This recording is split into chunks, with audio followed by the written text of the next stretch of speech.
So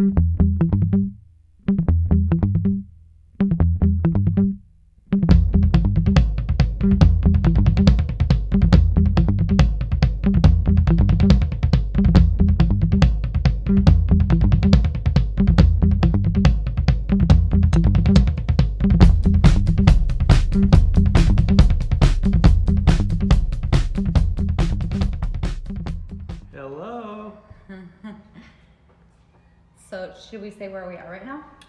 And who you are? Sure. I guess as people are joining, we can start to chat. You should say who you are first. Okay, my name is Hollis Witherspoon, and I talk to Grayson about art a lot. So I'm going to be playing the role of the layperson today, who, despite having lived with a printmaker for over a decade, has only ever made one print. It was a woodblock print many years ago. It was really difficult, took a long time.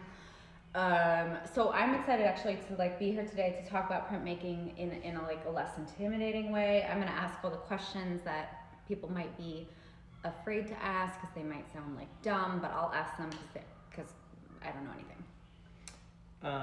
Okay, so that puts me in the awkward position of being someone who does know. Mm-hmm.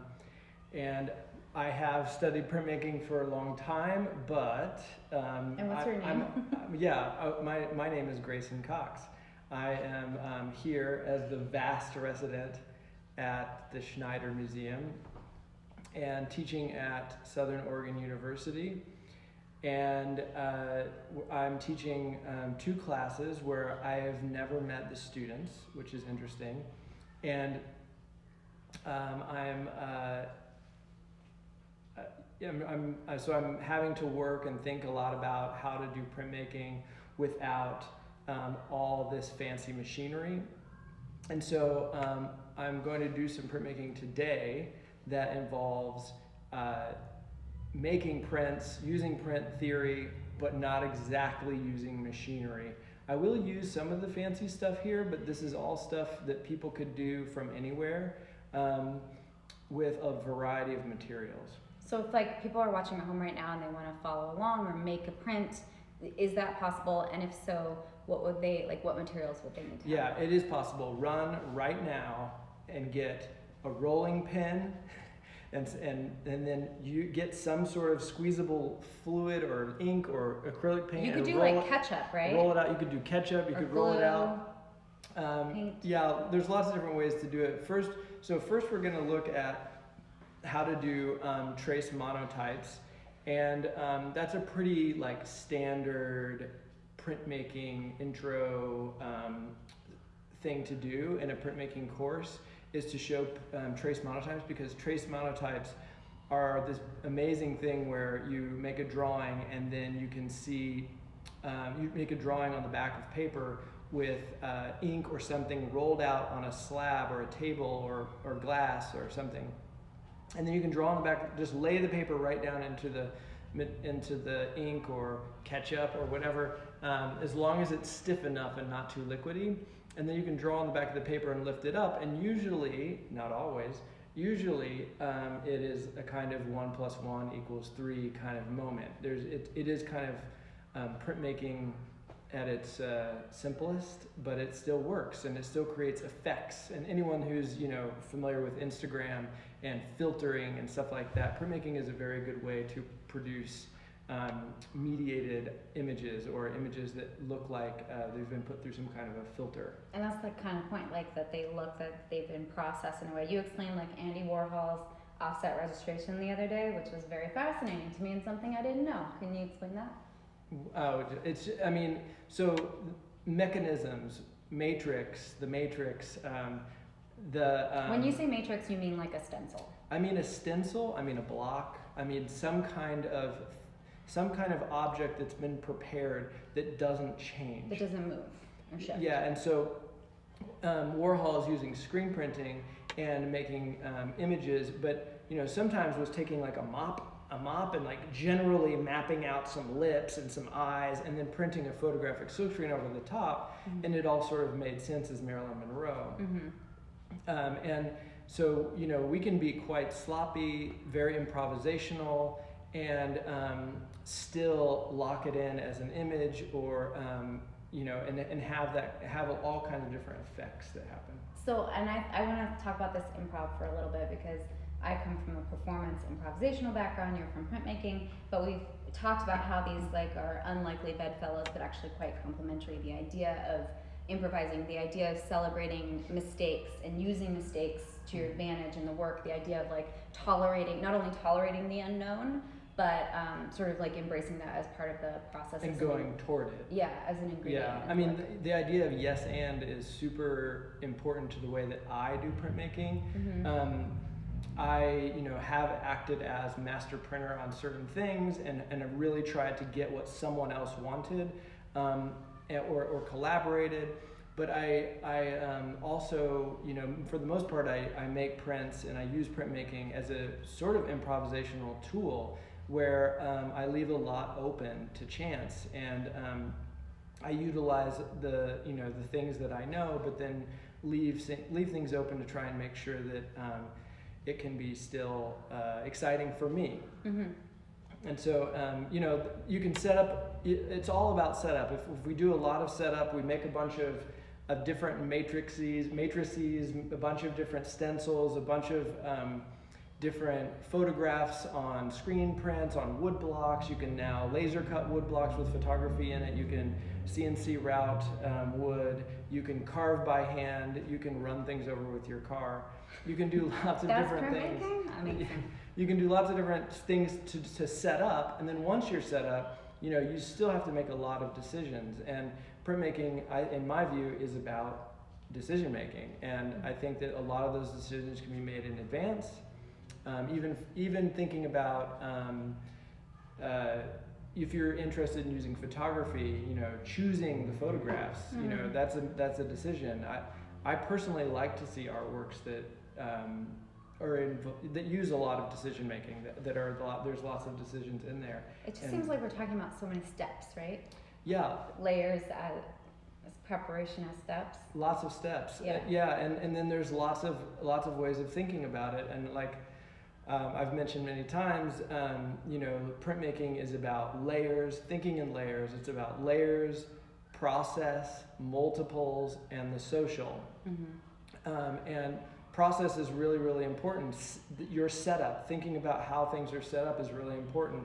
How to think in layers. Thinking in layers is not so easy. It takes a lot of practice. You don't know how to make a full color image with lots of different layers, and for it all to fit together like a puzzle, and for the colors to blend. It's Is that very where difficult. the yes and comes in too? Because you're like making one decision and then you almost have to respond to that. You can't necessarily like have an agenda for the entire piece.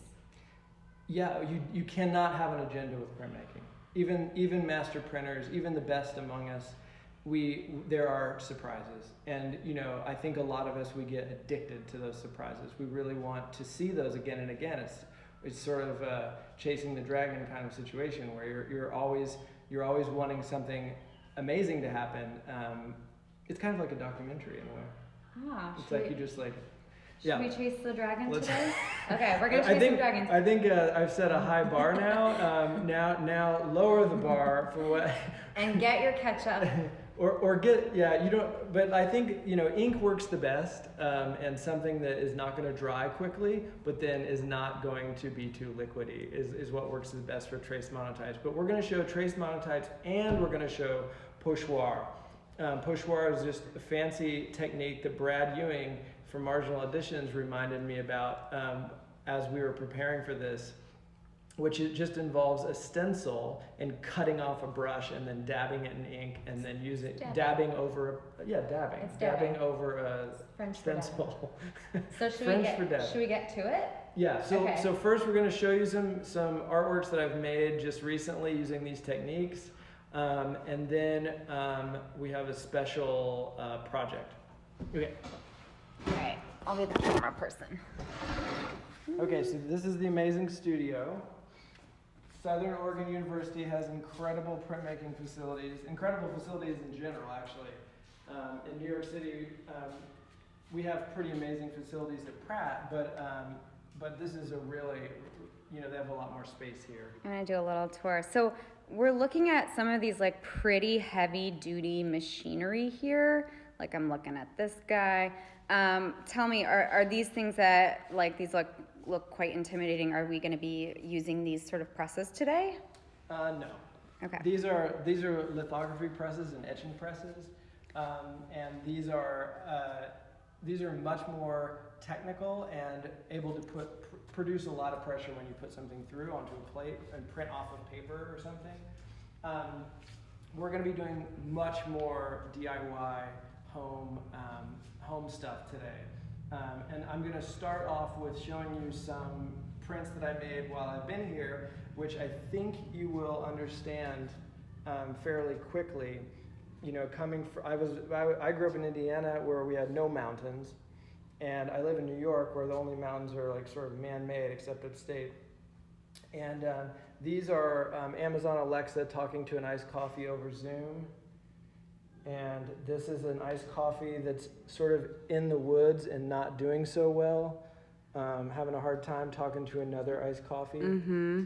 And then this is another iced coffee that's sort of doing better, I guess, and talking to this iced coffee over Zoom with the mountains in the distance. So this is an example of a trace monotype? This is a trace monotype. So if you look at this, you can see the what I was saying was 3, and here is the 1 plus 1, which is a simple drawing. So I just rolled out ink onto some glass with a roller, and then I laid the paper over it, and then I used a pencil and my fingers to rub on it, and it made something that I consider to be more interesting. So the first step is to roll the ink, then you press the paper down, then you draw the image on top of it? Right, yeah, so we can do one now. Great. So here we are super fortunate to have big rollers. Big rollers are kind of hard to come by and easy to mess up. Don't be ashamed if you don't have this at home. Yes, this is amazing. So I'm rolling out the ink. I've got a bunch of different colors that I laid out, and then I'm rolling it. Every time I roll it, I bring it back, rotate it, put it back down, bring it back, rotate it, put it back down. And this blends the colors. And the more I do this, the more they're blending, the more it's becoming atmospheric. Is this called a rainbow roll? This is called a rainbow roll, yeah. A blend roll. And these are colors that I'll explain in a minute. But first, I'm just going to show a very straightforward, got some paper here. I'm going to do it on the smooth side. Okay, so speaking of improv, what am I going to make? Okay, so you're improvising an image right now to make a trace monotype. You've laid the paper down on ink. I can make a straw. It's the infamous iced coffee, folks. I can't believe. Never saw it coming.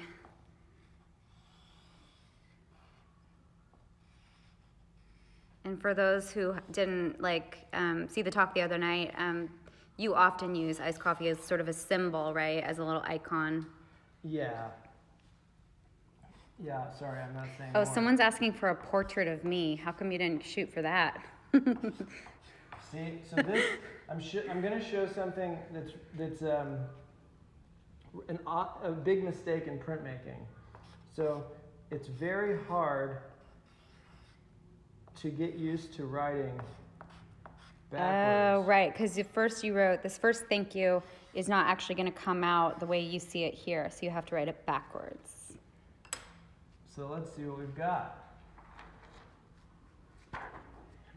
Oh, cool. I can't see it, but I'm going to put it over here on the drying rack. So that was so fast. You just did that. So is that the kind of thing that someone could make? Like, could you do that with acrylic paint, for example? Yeah, you can do it with acrylic, but you need to put some something to slow down the drying time. They make something called retarder, an acrylic retarder, and you can use that to slow down the drying time so that you have a little bit of time. Otherwise, the acrylic will dry while you're drawing. But from there, I wrote thank you, and I have a kind of practice of making thank you paintings, and it's a kind of newer practice. I visited a collector's home, and they had a painting up that said happy birthday, and I realized that painting, it was oil on canvas, but I realized it was a trace monotype, and it blew my mind. I was just like, that is so hilarious because it's so fast and easy to make, but it's like you could make it on your way to a birthday party. But so I started making thank you paintings and giving them out sometimes to people who have like helped me. And this is one of those thank you paintings that I really like that I made last year that I brought with me. And this is the same technique. So I realized that printmaking papers are really expensive. They're, you can pay like $6, $7 sometimes for a piece of paper to work on. These canvases, sometimes you get them on sale and they're like $4. Oh yeah, you can get these at like IKEA, right? Well, maybe, but I got it from an art supply store. It's like really cheap. So this was cheaper than paper to get. So how come you call this a painting instead of a print? Is it just because it's on canvas? I mean, anything that's on canvas or goes on a wall is a painting to me. Okay. I mean, as a printmaker, I think it's unfair that we don't get to participate in painting. This is a painting. Yeah, that's a painting. This is oil on canvas, everybody. And then you get the drawing on the back. So right, you wrote a reflection of thank you, so you had to trace it backwards, right? Yeah. So another question I have, like monotype means like singular, right? You can only make one of them, but theoretically you could make a stencil for trace monotypes, right? And create additions out of that? So I could be putting down tape. I could put tape on the front of the canvas to block certain areas. I could make a stencil that goes on there that blocks areas. I could do all kinds of tricks. Is this the most fun part of the job? Yeah, I love doing this. Looks like it. And also, the more I do it, the more it blends and the more it becomes atmospheric. Yeah, it's beautiful. I like some atmosphere in my artworks, but I'm trying to get rid of the drawing that I just did. And now I'm going to make a new painting. And this painting is a collaboration between Joyce Epstein and I.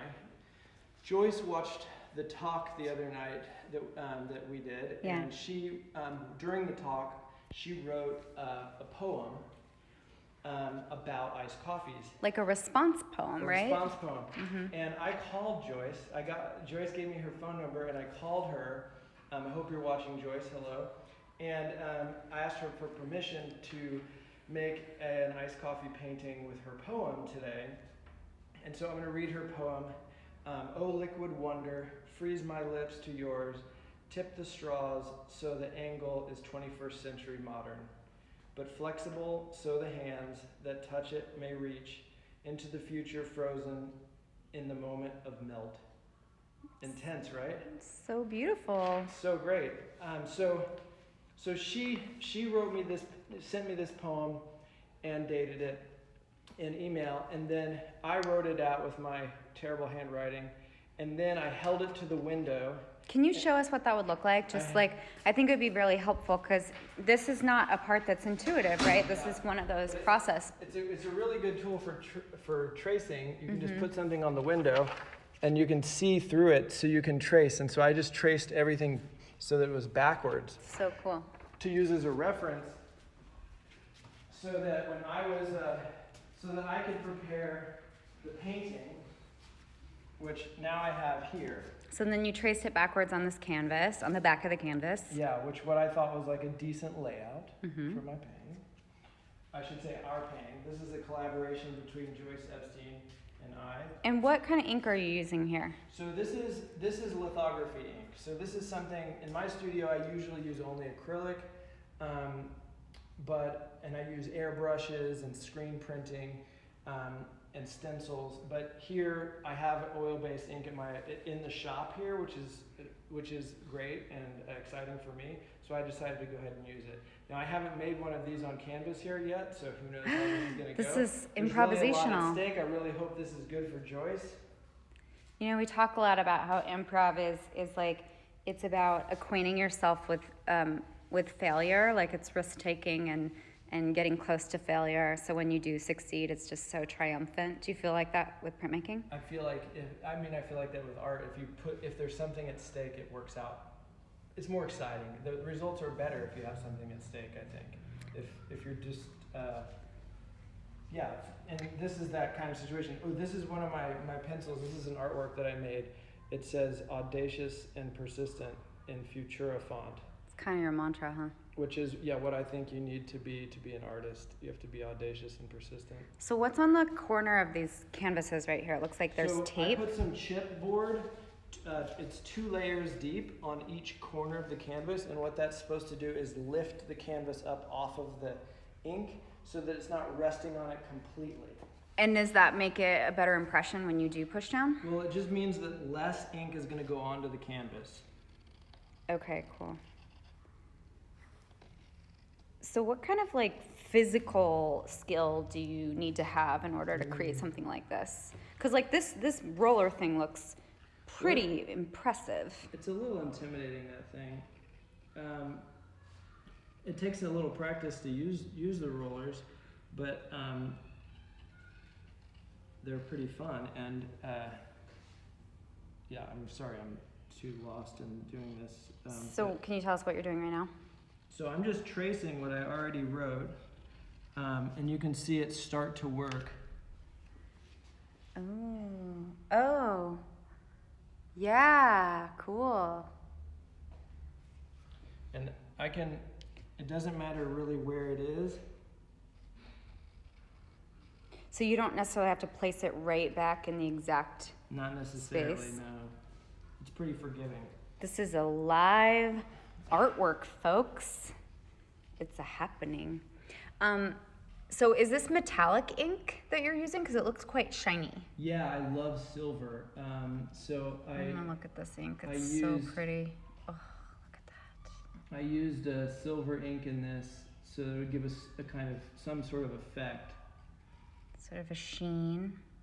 Yeah. It's gorgeous. And when you think about colors and blending ink, what do you have to consider? Like what you've done here is sort of like blended into this beautiful atmospheric gradation. But would the ink ever sort of like smear together and create an undesirable color? Like, what do you have to consider? Yeah, I mean, if I put my hand on this, it will show. You can probably see a fingerprint.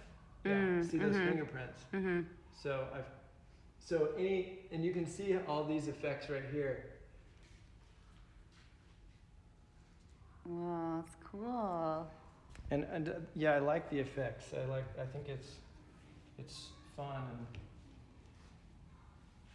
to mediate something is to like step away from it and make a one step removal or multiple steps removal. How much control do you have over how the colors will show up on the piece? Well, I can move the canvas around anywhere I wanted here to get different colors. So I have all these different colors to choose from, and I can move it around. So you could have like this brown or this nice blue or this silver. Yeah, I was thinking about like iced coffee colors, and then at the end it says milt. So I just wanted to reference the milt, and with an icy feeling, I guess, or a watery feeling. So one of the questions was, because this is the beginning, this is the trace monotype, would you make a stencil for this as well, or are you planning on that?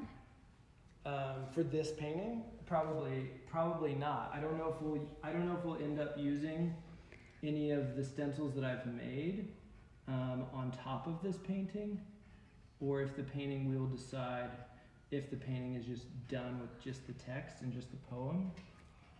We might decide that it needs something else, and then we could use some of the stencils that I made, which we'll show next. So this crossbar in the middle of the canvas, is this like... This is really helpful because it's giving me a place to put my hand. Because otherwise you would be making that impression on the canvas and the ink would be smeared? Exactly. Mm. And even putting my hands on the edges of the canvas would be pushing if it weren't for the chipboard on all the corners. So I wonder if we can talk about like other materials you could do this exact thing on. You could do it on paper. You could do it on canvas. Could you do it on any type of paper, like even like a copy paper? Yeah, definitely. And yeah, I have copy paper here that already has drawings on it. You can use things that you've already made a drawing on and then fill in color into it. You can use all kinds of different materials. It's just your hand becoming the pressure of a press. Rather than putting the whole thing through a press, you're just pushing. I'm not even pushing that hard, actually. This seems like a really accessible way for someone to make, basically like elevate something, right? To make it from, maybe if they wanted to make a gift out of a poem or a piece of writing or something or an image. Mother's Day is coming up. What a good idea. Grab a canvas, write your mom a favorite poem. Yeah, it's really a straightforward way to make. And you just did the entire thing, right? So tell us what you did. So this,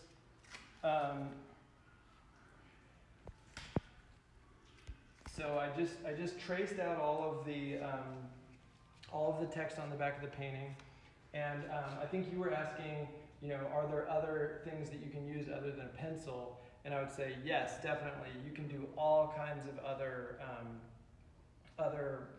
if I just use a different kind of pencil, it would be a different kind of mark. Also, if I put it down into the ink without these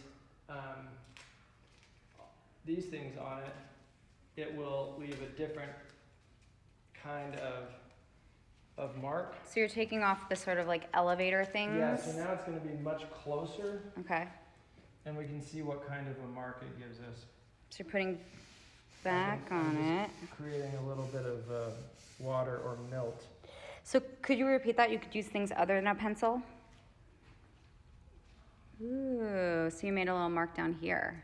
It didn't do much, but... Oh, but you can see the different imagery, right? I mean, you can see the different colors. Yeah, and so, what sometimes I do is now I would make a new set of colors or roll out a new thing with different colors, and then I could draw in different areas, and that would make different colors, kind of like this one. You can see and also on the original behind you, this iced coffee right here, you can see that there are blue lines over the top of silver lines. So I just took the piece of paper and laid it down in some blue ink and then drew. So that's how I get different layers. So how would you make a pivot point? What do you mean by pivot point? I don't know. Someone just said make a pivot point and spin it. Is that a way to do something cool? Idea. Yeah, okay. Yeah. You could spin the thing. Yeah. Okay, that cool. makes sense. Yeah.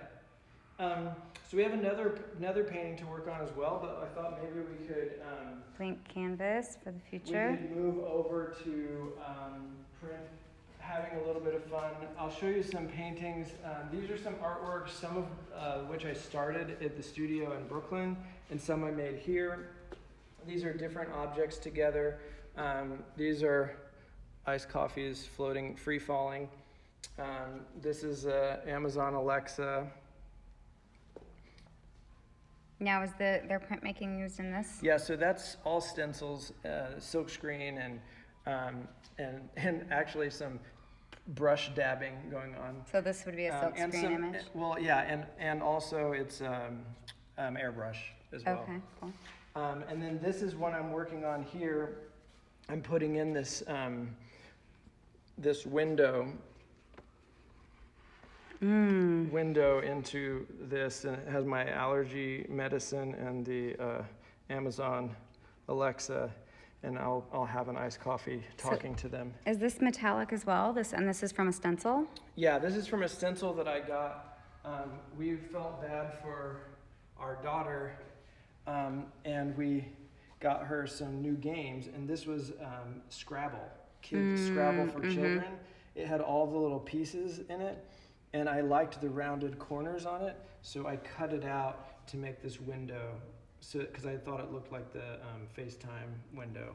So that would be, this would be good. I've been bourgeoising through the Scrabble thing. This would be a good material resource for people to take games, take packaging, yeah, any kind of packaging that has interesting shapes.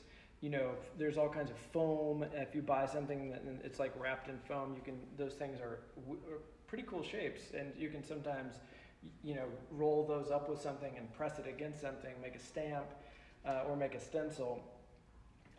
This is something I made today. This is a Thomas Struth photograph, and I made an pourchoir this iced coffee looking at the Thomas Struth guy. Photograph. So maybe now's a good time to explain the fancy word that is pourchoir. Yeah, so I guess, so basically it's just a stencil. I'm just using stencils. This is another one I made that has the 3-part stencil of the coffee. You can see that there's a silver, a dark straw, and 2 different colors of brown there. And so oh yeah. And so it just represents the simple iced coffee. And I did that by I started collecting when I saw these things discarded, these Amazon Prime bags. I use these kind of bags to store artworks in, actually. I can wrap them once and then put them in here, and they're pretty safe. I brought a bunch of paintings and stuff in those kinds of bags across the country, actually. And but these bags I found work really well for making stencils. And someone was just noting that they made stencils out of Tyvek shopping bags that are really great too. Oh yeah, Tyvek similar is amazing. material, yeah, right? That's a great idea. Mm-hmm. Yeah, you know, and there's all this is the thing that came out of here that I could still do something with. And then of course I just thought, you know, the images of our moment kind of thing, you know, it would be funny to do this. So I prepped using these 3 things. I prepped this artwork that's happening right now. So now we're sort of like onto a new technique, right? Yeah. So this is the pourchoir. This is stencil. This is we can. I thought it would be fun. Well, maybe actually I can use this LaCroix stencil, and I can do this thing where I print it just off. So why would you print it just off? Just to give it some dimension. And then so what I've done is I've just taken really cheap chip brushes and cut them off with scissors so that they're really short. Thanks, Brad Ewing, for that idea. Could you use something like a sponge too, or any other material? Does it have to be a brush? So I also have sponges here, and the sponges are, I cut them to weird shapes just so I could get strange textures. You have to move them around so that you can't see what it is. But what I'm doing, I got some ink here, and then as long as this doesn't move, I can just hold this in place and dab it. And what kind of ink are you using? This is Lithography Ink. Now with something like this, do you also have to have the sort of like long hydrated ink, or could you do something that dries faster? This is oil-based ink, so I don't need to do much to it. I used a little bit of magnesium carbonate in it, but if you're using anything water-based, then you would want to use something to slow down the drying time or just hurry. Oh, okay. You could do it fast. You could also use glue or spray paint, but if you use glue, you can then lift up and then sprinkle dirt, or sprinkle confetti, or sprinkle any salt or something. We talked about even like rice or flour, any kind of materials that you might have at home that are small particles, right? Yeah. You can then sprinkle it over the glue and then let it dry, and then when you lift it up, it will it'll get rid of all of anything that's not stuck down. So you'll have your image in what's called a flocking. It's kind of like glitter, right? Yeah, glitter works really well. It will also get everywhere. Someone just suggested that makeup sponges might be really good, like for foundation. And that would actual be cool. makeup too. I mean, conceptually, I think, you know, it's really exciting to think about what could be, how materials have conceptual weight to them. And you can think about, like, on the materials list in a museum or something, there's like the little placard, your name, you know, the size of the thing, and then the materials list. And you know, lots of art. Matthew Barney used self-lubricating plastic, you know, and it's just like, whoa, what is that? What does that mean? And people, you know, immediately read into it and think all kinds of things. And so, like, thinking about what you can use in your work could help to talk about what you're trying to say. So with LaCroix, are you using chemicals to say that it has chemicals in it? I am using oil-based medium through LaCroix through LaCroix. Ooh, that one got a little messy. A LaCroix box, and you can definitely read into it. So what the process that you're doing, the technique you're doing right now is flocking, right? The actual action you're doing. No. Flocking is when you put like glue or something like that, which we could actually, we could flock this still. Like if we had something, we could then put something over the top of this and that would actually stick. And then once it's dry, that flocking would stay in it. So can you reuse this stencil once this ink has been applied? I can reuse this stencil over and over and over again. How great. In a way, I think it's even getting stronger because of the media. Mm. So now we have like a dimensional LaCroix. Could you use coffee grounds? You could use coffee grounds. How cool. Oh, this is beautiful. And then you can sort of play with like how far off registration you want it. Right. And let's give this.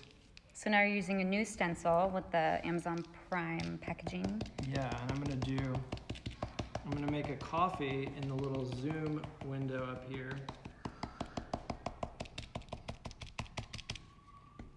I like this silver. I think it looks cool. Mm-hmm. I like when you walk by an artwork and it continues to look at you like a haunted house. Do the metallic inks have different properties than the plain ones or the matte ones? Not necessarily. It kind of it kind of operates pretty similarly. I know that I use acrylic with all kinds of metallics and stuff, usually from Golden Brand, and those are the same. They kind of work exactly alike. For people who are just like starting out playing around with this stuff, what materials would you recommend like really having around? Well, I mean, acrylics work really well, and so if you have access to an art supply store of some kind, you can go get some acrylic paint, and they make all kinds of different bodies of acrylic. So you can get stuff to put through an airbrush if you have an airbrush. An airbrush is not very expensive, and you can get some really fancy frisket. This stuff is clear, and it's a big sticker, and you can lay it out over the top of whatever you're doing, and then literally cut it with an X-Acto knife on top of your piece, and remove whatever you want to remove, and then you can watercolor onto it. Wow. You can use an airbrush like this. So airbrushing, I would imagine, might sound intimidating to people. Is it as scary as it looks? I mean, you do have to have some sort of compressor, and so that is more of an investment. But it works very well, and it's extremely intuitive. Extremely intuitive. So I want to just look at your setup for a second, because I noticed that you have like all these nice paintbrushes and ink samples set out. Is this what you mean by sort of setting it up ahead of time? Yeah, so I try to stay somewhat tidy and have my inks separated, and I'm trying to make it so that. So this is what it comes out to, that nice iced coffee, Amazon Prime. And so now we're gonna put the light brown layer. So now we're doing a second layer. Yeah, so I'm layering it just right up to what's already there. And I'm gonna just go over the top of it. Cool. Now what about like mixing materials in this? Like could you use ink in one and then like a different material, even something organic like dirt or coffee grounds on top of it? Yeah, absolutely. And maybe on the last one you could flock it, or you know, you can also mix. I can mix colors in this as well. And texturally, does it make a difference if you use the paintbrush or the sponge or some other implement to flock or to That's a good question. I mean, the brush works really well, but you can certainly use a sponge. You can try it out and just see what you like the best. The sponge, the problem with the sponge is I think is it sort of prints a pattern a little bit more, so you kind of have to do this dance. You have to twist. I mean, you could want that pattern, right? Like that could be something you want. Exactly. So it's kind of like what you get good at. Cool. So you sort of have to start thinking in layers from the beginning. If you want to make a print like this, you'd have to create the stencils to create the dimensions of the iced coffee. Right. So I just worked from an 8.5 by 11 printout that I made, Great. and I just traced. I cut out my pieces of the 8.5 by 11, traced them onto this, and cut it out with an X-Acto knife. And this is a 2-layer print, right? It's technically 4 layers. So we've got our silver layer, the light brown, the dark brown, and then the straw. Cool. And you want to make sure that your registration is correct. And so you just have to make sure you lay it down in the right area. Can you clarify what registration means? So registration means that the layers line up correctly, that all the layers meet exactly at the same edge. Is that hard to do? It's hard to do if you haven't thought it through. You really just have to think it through and plan a lot. Are there any tricks? There are so many tricks, and a lot of those involve tracing. Putting things up on the window always works to line things up. You can also use tracing paper or something that's clear that you can see through. What happens if you can't see? What do you do? Well, you can't see through it. I would cut it out. If you have multiples, if there are a bunch of different, if you can take an 8.5 by 11 and print the same thing out 4 times, and then cut each part that you want out, and then trace that part. And then just sort of lay it all on top of each other? Right. Interesting. Okay.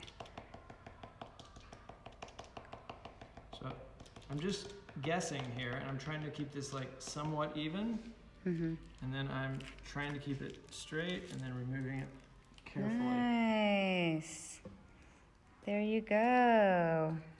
I've got one more that I can do, which looks a little precarious because there's a little bit of ink on it already. But I'm going to go for it. Okay, you're going to do the straw now? I'm going to do the straw now.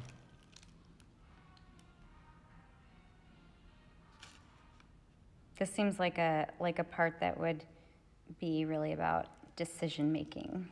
Yeah, so I can decide what colors I want. I can change it up right in the moment. I can also make multiples. I can decide to do this same process over and over again, and they will all look pretty much the same. Now say that like I made my straw in black, and then I thought, no, I prefer it in silver. What can you do to sort of rectify a quote-unquote mistake? Or change your mind, or can you? Well, there's lots of ways to change your mind. There's lots of ways to change it up. So that is the 4th layer, the straw. Yeah. Nice. I like that the silver kind of looks like gilded, like the gilded like a age Renaissance, of coffee. like, or painting or something. What's your favorite coffee brand? Do you have one? No. Okay, cool. Cool story. How many stencils can you get on one, or how many colors can you get on one stencil? Well, Does it matter? With these stencils, I could do all kinds of, I could do another color on there. The inks will just mix a little bit. So these are the parts, right? The main coffee part, then one dimension of the color, another dimension of the color, and then the straw. And then this was the frame, and this is the LaCroix. And then this is the final. I don't know if that's a final print or not, but it seems like a fun place to stop So cool. on that print. Okay. So now I was gonna say we could. What paper are you using for this, by the way? Is that important? Oh, that is important. But I'm gonna have to get back to you on that. It's written down in the other room. So but it's a beautiful lightweight paper. Yeah. Let's take one last look at this print. So could you bourgeois a t-shirt or another material? Yeah, definitely. You could definitely bourgeois a t-shirt. I'm gonna put this over here, somewhere else, and bring over a drawing. These are a bunch of different things I have going, but there are all these drawings. Oh, there's this as well. Speaking of doing something on fabric, I screen printed this shape onto this rag. I was thinking of like the Shroud of Turin. I was thinking about a funny shroud of. So this is just like a cotton linen blend. Yeah. So I was just curious to see, now that there's acrylic down on the, there's acrylic already on the fabric, I wonder how the lithography ink will sit. So the acrylic was printed on, and then it dried. It dried, and correct. now you're putting lithography ink over the metallic ink on top. it. Have you ever done this? Never. I mean, things somewhat similar, but this is. How comfortable do you think printmakers are in reality with the unknown and with the accidents and embracing them? Do you think people really do run with it, or do you think people start over a lot? I think good printmakers are really comfortable with diving right into things that they don't fully understand and figuring them out. Well, it seems like improvisation would be really important with collaboration too, because the master printers are often seeing through someone else's image, right? Right. Ooh, look at that. What do you think? So this is on fabric, Yeah, it's kind of cool. acrylic, and ink. Great. I'll try this one really quickly. I was gonna try and save time to make that thank you painting. I think you'll have time. So this is sort of like our second technique. If we're going to think about trace monotype as the first, this is the second, pochoir. You can do this on fabric, paper, and then we're going to have a third. Well, I was gonna actually just make the thank you painting, but have a little bit more fun with some solvents. Ooh, solvents. Look at that. That worked out pretty well. So it's like a 3-layer process, huh? Yeah, Some so that's 2, and dimension. then I can do the darker one on top and see how that works. This seems like it would be very accessible to start experimenting with this at home, even with like cardboard stencils, any sort of stiff material Yeah. stencils. I mean, I think all of the work is in the planning. Like, you can't really see, me painstakingly tracing and cutting out these things so that they all fit together. The important thing is that you give space for error. And so when you're designing a print, you always want to make it easy for yourself. And so you want to make one thing fit easily with a level of margin for error. Does it matter if within you the work dark to light? Because this is sort of what you've done here, right? Yeah, often I work light. Often I work light to dark. Light to dark. So you do the lightest color first and then the dark. Yeah. Looks great. Cool. So it's sort of a Shroud of Turin kind of. Yeah, Shroud of Iced Coffee. What about bleach? You've been known to sort of print with bleach. Yeah, Is that something you're gonna try today? Bleach. I didn't, but soft scrub works really well. I've used bleach with food thickener, and that works really, really well. Cool. But soft scrub with bleach is already formulated where you can just squeeze it onto a silk screen and print it just Awesome. right out of the bottle, and that would bleach this fabric even if I had that. Oh, so you could actually pour that into a stencil and it would bleach through? Yeah, easily. Fun. All right, don't drink it, Yeah. everyone. Don't drink bleach. Just use it in I was art also making. thinking of experimenting on printing onto things, but I don't know how we're doing. We have like 10 minutes, so what would we move on to next if you were going to think about like after this? I don't know, content-wise, it's not very interesting to me to put the La Croix onto the prime bag. So it's so conceptually heavy. Yeah. Do we have time to make one thank you painting? Yeah. And we could maybe have a little bit more fun with it. So what I'll do is Can we have more color? yeah, I'm gonna roll this out again. It's my favorite part.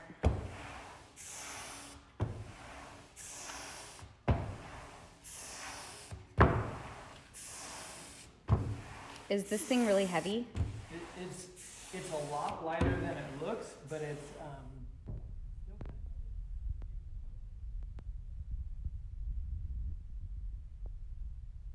And technically the home sitting down flat because it'll create a flat spot on the roller. Oh. So that's why we have these harnesses for them. So it always has to be in the harness.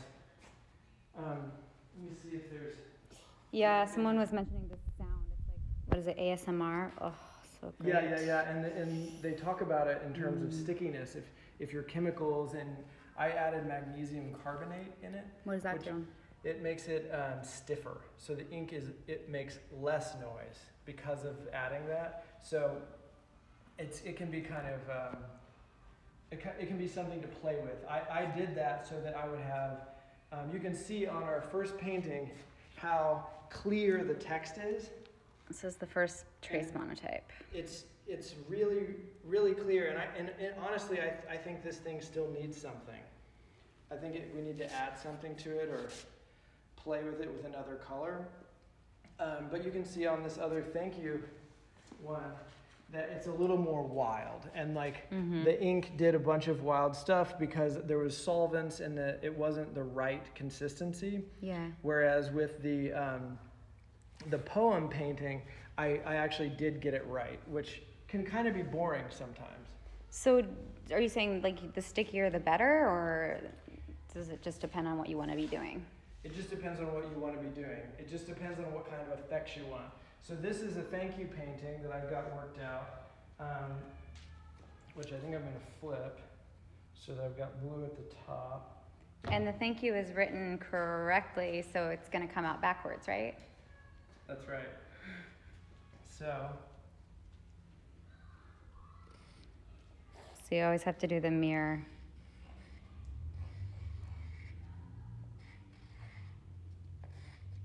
Yeah, conceptually, it would make a lot of sense to flock coffee grounds into glue and make a nice coffee that way, huh? yeah, Ed Ruscha was really good at making things that had all kinds of food and connections. Let's see. Who are you saying thank you to?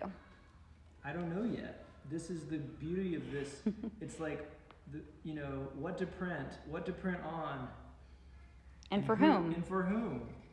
The idea of printmaking is that you can make multiples, that it's a social art form, that you can share it.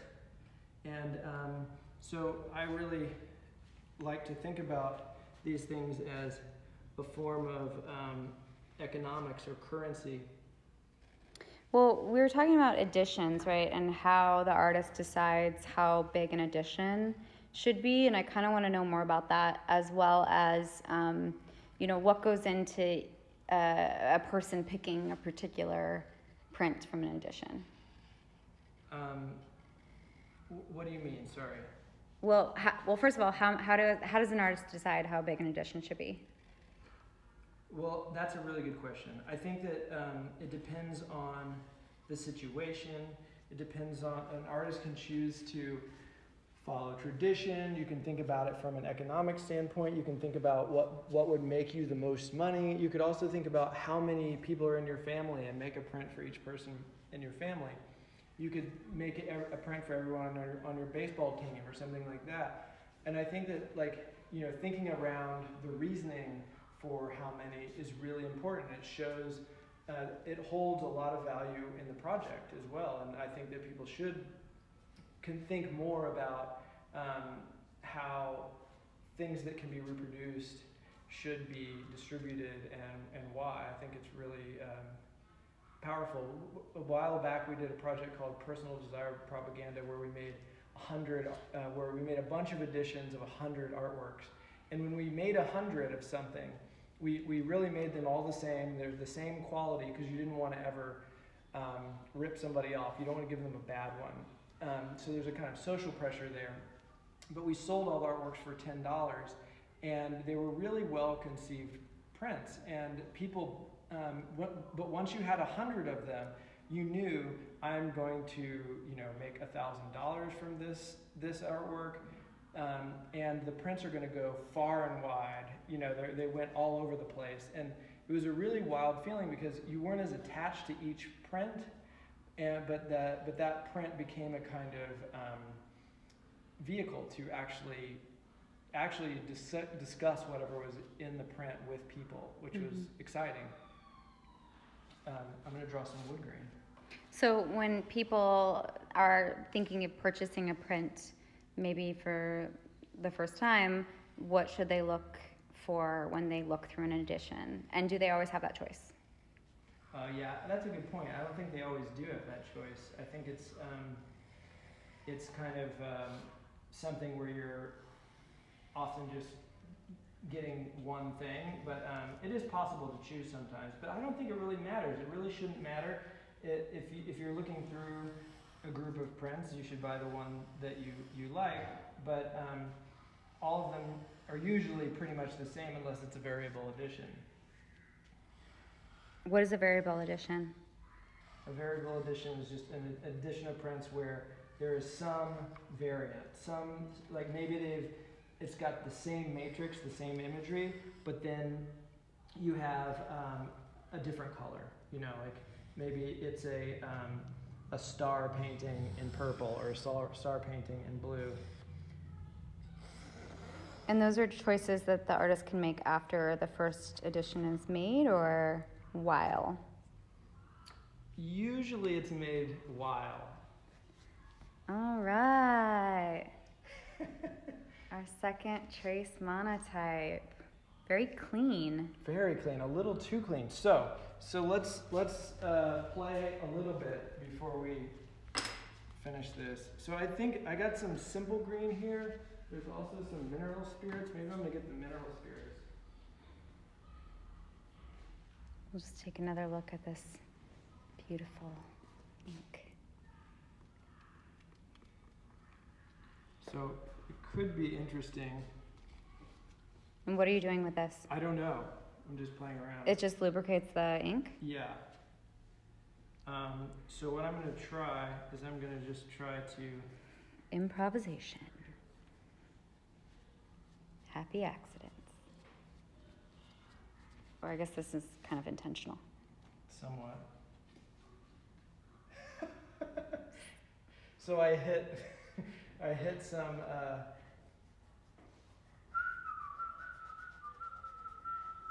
This is a good point. You can go back over the image on top after and sort of play around with it. Is this something that printmakers do, or is this like... No, I'd say not. Verboten? But you're kind of making it work.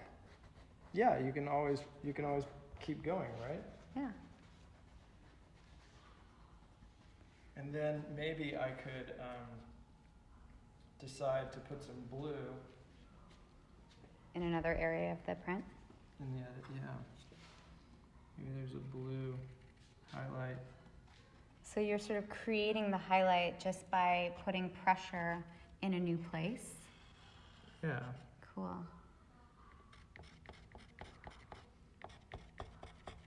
This seems like a really accessible way to do it.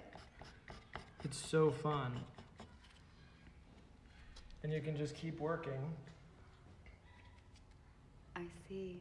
And you tape these corners to have a little space so the canvas is not resting directly on the print, right? Right. So maybe I'll try rolling it out. I don't know how we are on time, but We're about time. I'm going to try to roll it out really quickly and try to make, because I think the solvent was a little, maybe I'm just too much of a control freak, I don't know.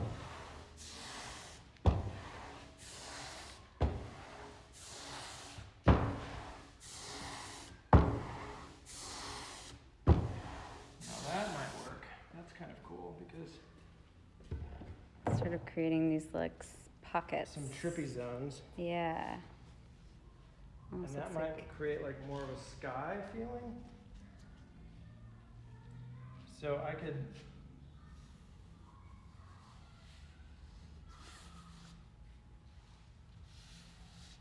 let's see what that did.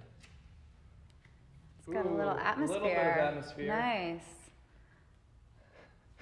Cool. Maybe I'll do some in the brown here. Whoop, I lost my. I'm gonna get a roller. So Grayson, do you know about gel plate monoprinting? Gel plate monoprinting. Yeah. I'm not sure. Apparently, it's really fun. I wish I did. Ooh, this is cool. It almost looks like a pizza cutter, but it's like a roller. And what are you doing here? I could be completely destroying this. But you're picking up color. You're picking up some of the brown. I'm picking up some of the brown. Let's see. All right. I like it better now. Yeah. So it's 6:05. What do you think? Should we put them all together? Should we maybe set up the camera in the window again and just see if anyone wants to chat? Yeah, that sounds good. Good.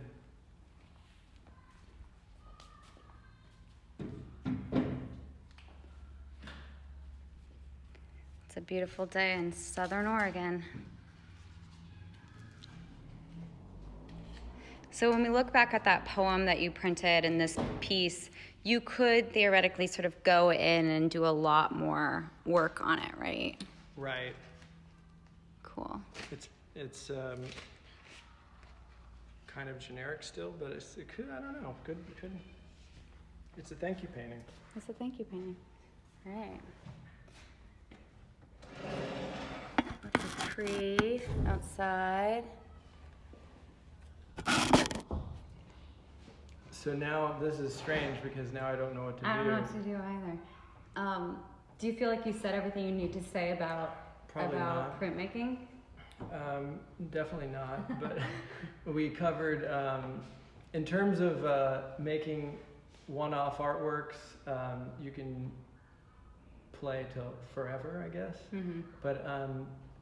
But I think that the addition is something where you need to really set up, you need to set up a system, and you really have to create rules for yourself, and so that you do, every time you do an action, you're able to reproduce that action. And I think with this pourchoir, you could easily create systems where you just put everything down in the same place and use the same ink, and you could make a pretty proper edition using pourchoir. I know that I've seen master printers make very, very elaborate editions using it. Really? Yeah, oh yeah, definitely. I mean, I actually helped Brad Ewing at Marginal Editions make an edition of prints one time for an artist, which was using pourchoir on one of the layers. So it's another thing you can do is just use these things as one of the layers in a project, or this thank you painting or whatever. That could be a start.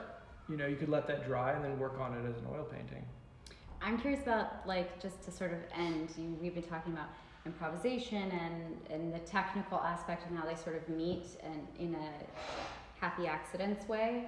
And I'm wondering, like, what do you think about play in printmaking? Because I sort of, you think about printmaking as very technical, and if you're not aware of the techniques, you're sort of not able to participate, versus like picking up a paintbrush. I mean, it could be that I'm too much in the play zone. Like I feel like for me, a lot of my prints and printmaking endeavors are failures. A lot of it is just is me trying stuff, stabbing in the dark, and then having something that I consider to be like kind of miraculous that it happened. Like I'm just kind of like, whoa, and then I will make a sculpture around that thing, like, as to honor it, sanctify it or something. Yeah, because I'm not. Some of my projects have been collaborative with other people who are extremely technically savvy and really bring a formal element to the work. That's what I prefer to do. I love to work with people who are more formal, because if I'm left to my own. What do you offer then when someone's doing a really formal consideration? What element do you offer? I don't know. I mean, I think I offer whatever comes out of communication together. We communicate, we try to work on things, and then I do whatever I think I need to do to balance the project. You yes and it. Yes and it. Yeah. Yes and. Cool. Yeah. So I think next time we're gonna do another at least one more of these. And I think next time we're going to talk a little bit more about yes and Meisner techniques, the Meisner acting technique of responding to something, and we're going to reference another artist's work who did this directly, who we both worked with, and we're going to talk about response. Yeah. And improvisation within. And I will say that brings in the idea of like making art as currency also, because she then used that in a really special benefit way, and we were able to acquire an artwork she made in response using both of our techniques. Yeah. So I think, I don't know, I can't even see if there are questions. Oh, is Grayson wearing khakis? Black pants like a good New Yorker. Black jeans. I don't know if there's any other questions. This is the first time we've ever done an Instagram live. I feel like I'm 90 years old. Yeah, cooking show style. Yeah. Yeah, we're missing everyone so much. We wish we could all hang out. And it's good to hear from students. I've been in touch with some students, and it's been really nice to kind of talk to them about art and work together. Missing Pratt very much, but loving the new SOU students, even though we've never met them. They're great online. Really exciting people. What else? I think we say thank you. Thanks for coming to this. We appreciate it. Sorry we can't talk back and forth because we don't know how. Love you. Love you.